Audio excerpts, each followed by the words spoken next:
composition d'une bouillette est l'élément le plus important.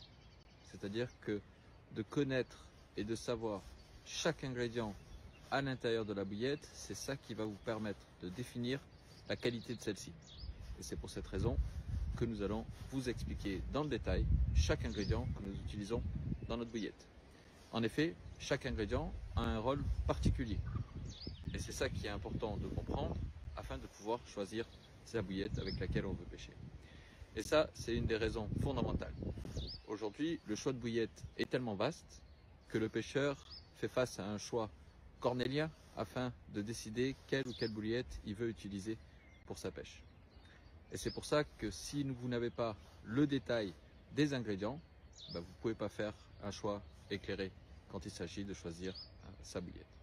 Ça, c'est vraiment un élément très important quand l'acheteur doit décider quelle ou quelle bouillette il souhaite acquérir pour réaliser sa pêche. Il faut comprendre que les ingrédients ne sont pas dans une bouillette juste additionnés.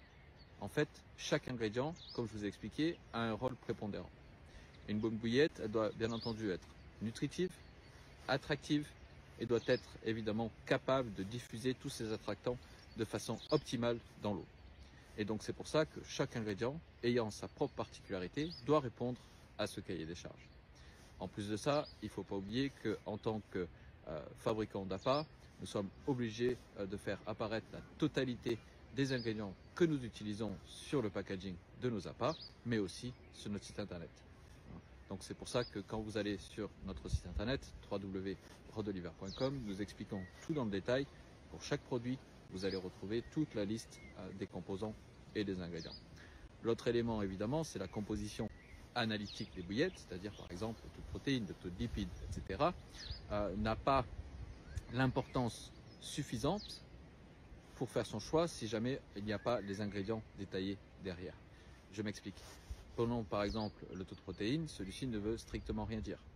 Pourquoi? Parce que si vous n'avez pas la liste des ingrédients, vous ne pouvez pas comprendre comment ce taux de protéines est composé. Il faut savoir que si on garde l'exemple des protéines, toutes les protéines ne se valent pas.